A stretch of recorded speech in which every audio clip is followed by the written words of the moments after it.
주님께서 여러분과 함께 루카가 전한 거룩한 복음입니다. 주님 영광 받으소서. 그 무렵 예수님께서는 기도하시려고 산으로 나가시어 밤을 새우며 하느님께 기도하셨다. 그리고 날이 새자 제자들을 부르시어 그들 가운데에서 12를 뽑으셨다. 그들을 사도라고도 부르셨는데 그들은 베드로라고 이름을 지어주신 시몬, 그의 동생 안드레아, 그리고 야고보, 요한, 필립보, 바르톨로메오, 마테오, 토마스, 알페오의 아들 야고보, 열혈당원이라고 불리는 시몬, 야고보의 아들 유다, 또 배신자가 된 유다 이스카리옷이다.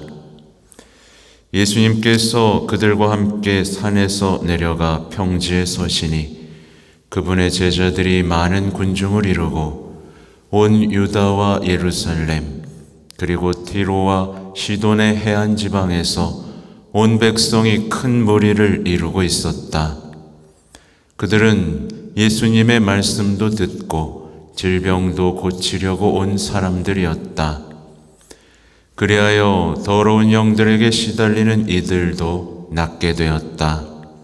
군중은 모두 예수님께 손을 대려고 애를 썼다. 그분에게서 힘이 나와 모든 사람을 고쳐주었기 때문이다. 주님의 말씀입니다.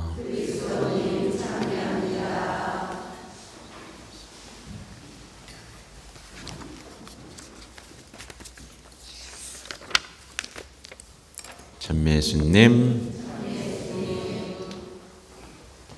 네, 다시 한번 말씀드리지만 10월 28일 그러니까 우리가 성 시몬과 유다 사도 추기를 지내는 바로 오늘이 원당동 성전이 봉헌된 날입니다.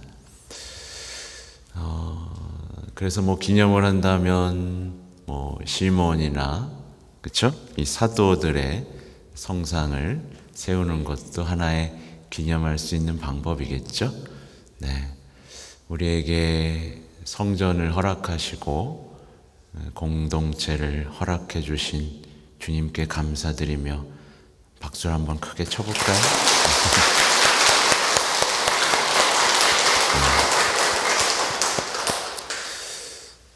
아무튼 오늘 처음이라 이렇게 소박하게 시작하지만 앞으로는 조금 더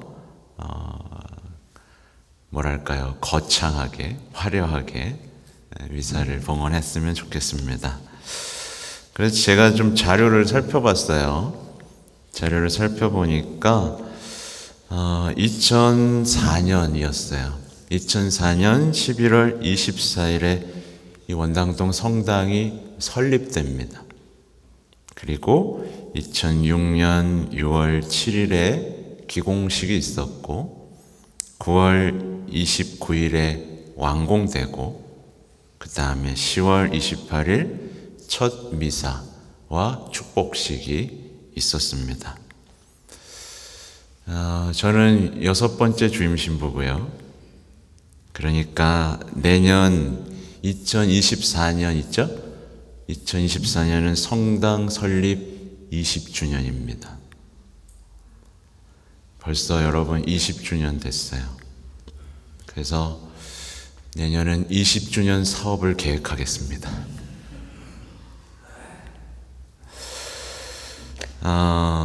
이것저것 자료를 찾아보다가 이 주변 동네의 이름과 원당이라는 이름의 의미들을 조금 찾아볼 수 있었어요.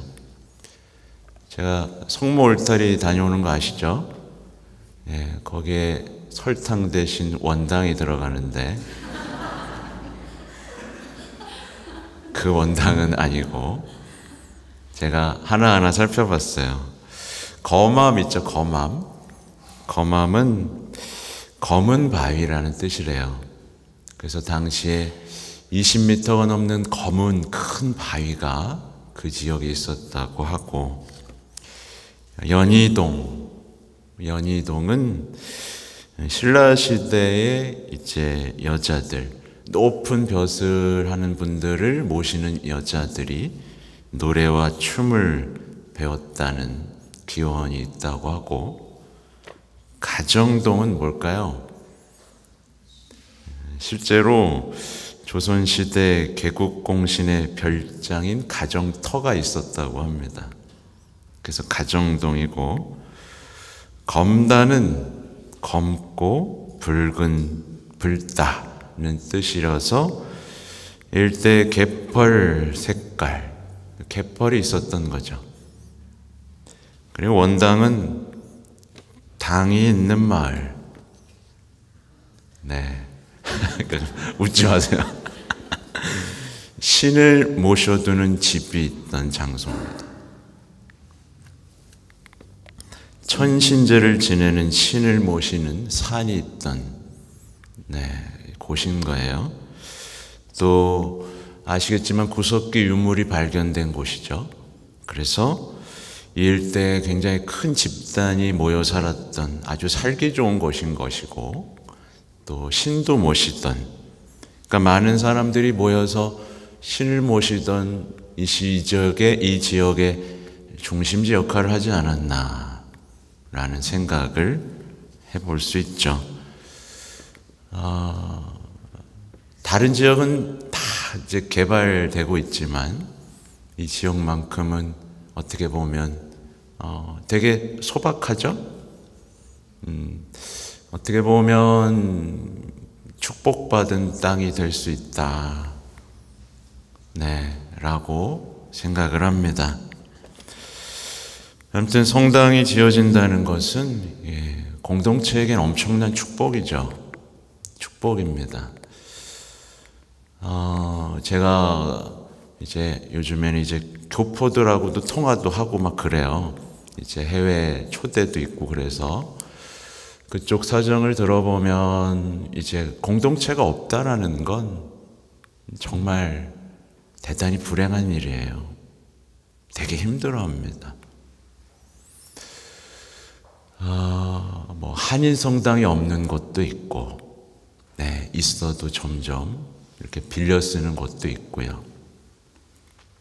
아무튼 성전이 지어진다는 것은 공동체의 축복이면서 이 지역 사회에는 빛이 하나 생겼다는 의미입니다.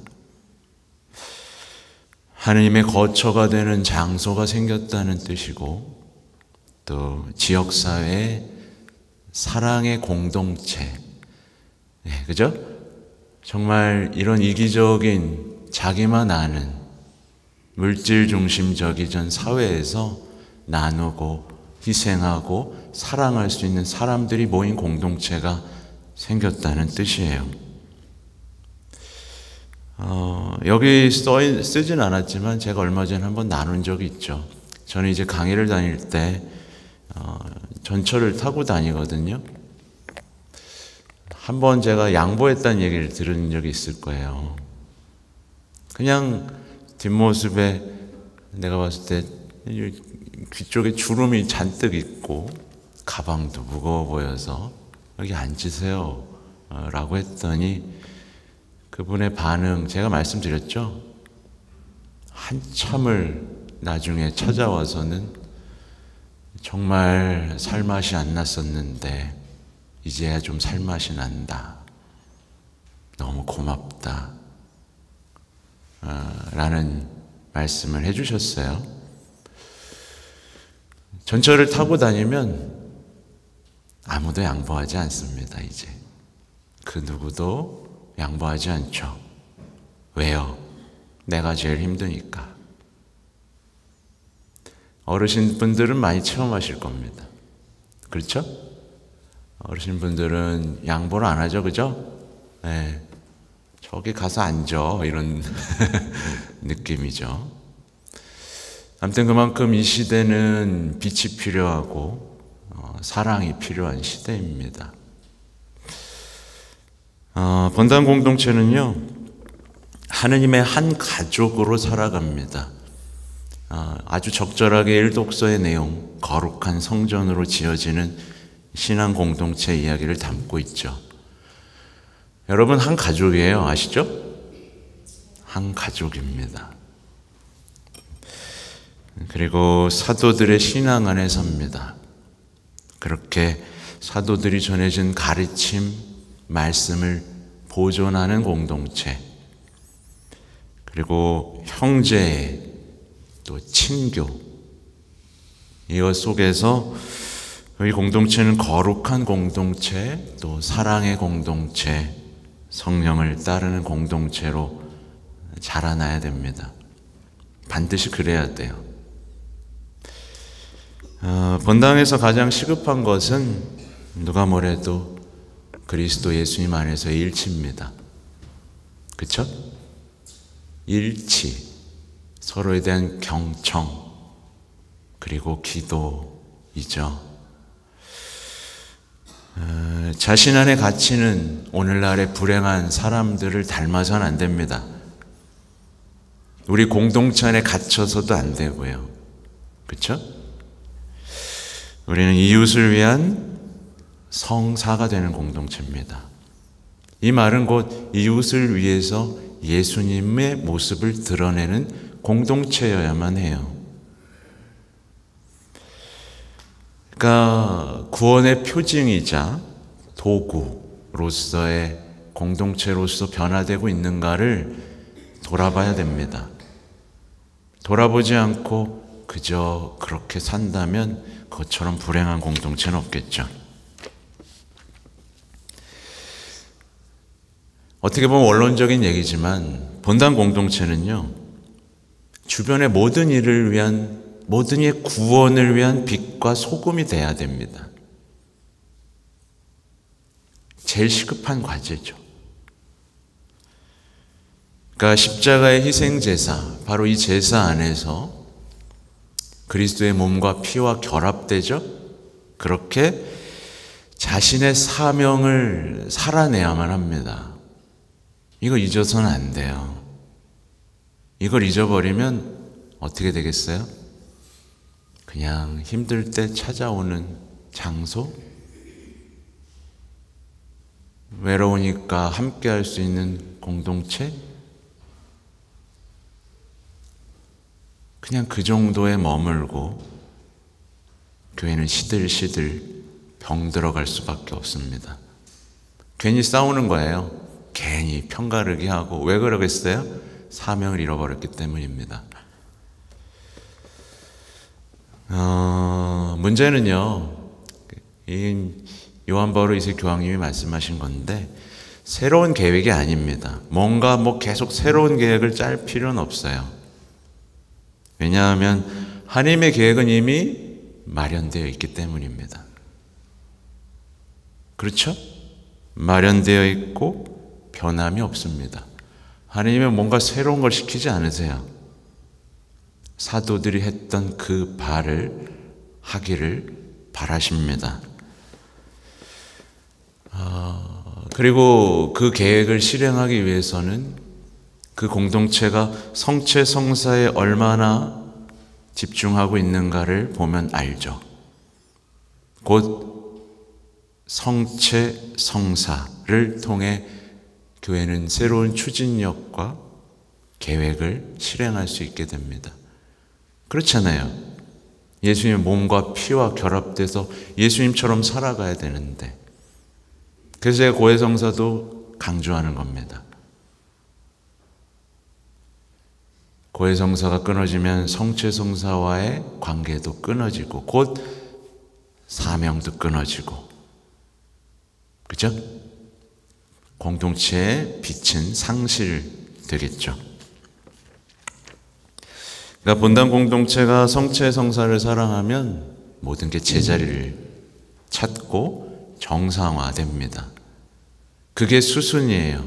그거 없이 아무리 사람을 뽑고 계획을 세우고 행사를 치러봐야 아무 소용이 없습니다. 힘만 듭니다. 성체성사를 사랑하게 되면 교회 개인은 성화되고 사랑은 타오르고 예언은 이루어지고 이제 그 공동체에 성령이 내리고 성령께서 앞서가십니다. 성령께서 앞서가시면서 우리가 뭘 해야 되는지를 보여주시면 우린 그걸 따라가기만 하면 되죠. 그게 사도들이 했던 일이잖아요. 그래서 여러분 20주년입니다. 뭘 해야 되겠습니까? 우리의 믿음과 희망과 사랑을 우선 점검해 봐야겠죠. 과연 나는 믿음의 역사를 쓰고 있는지, 나는 희망으로 구원됐는지, 하나님은 사랑이시라고 끊임없이 내 입으로 내 행실로 고백하고 있는지 돌아봐야 됩니다. 20주년 계획은 아직 구체적으로 없습니다만 원당동 성당이 모든 이에게 빛이 되기를 바랍니다. 네, 여러분 그렇게 되길 바라죠? 네, 빛이 되어야 되고요. 뒤 없이 깨끗하신 성모님께 대한 신심이 자라나는 장소가 되길 바랍니다. 그리고 언제나 함께 모여 기도할 수 있는 장소가 되길 바라고, 성체를 공경할 수 있는 아름다운 장소로 꾸며지기를 바랍니다. 특히 김대건 신부님의 용덕을 배울 수 있는 장소, 그렇게 순교자들의 신심이 퍼져나가는, 이 시대에도 순교를 하나? 라고 말하는 게 아니라 순교 성인의 신심을 닮아가는 장소가 되기를 바랍니다. 이미 어느 정도 준비는 되어 있죠. 그렇죠? 가슴이 벅차오르지 않습니까, 여러분? 아니에요? 나 혼자 또 벅차오르나 보네.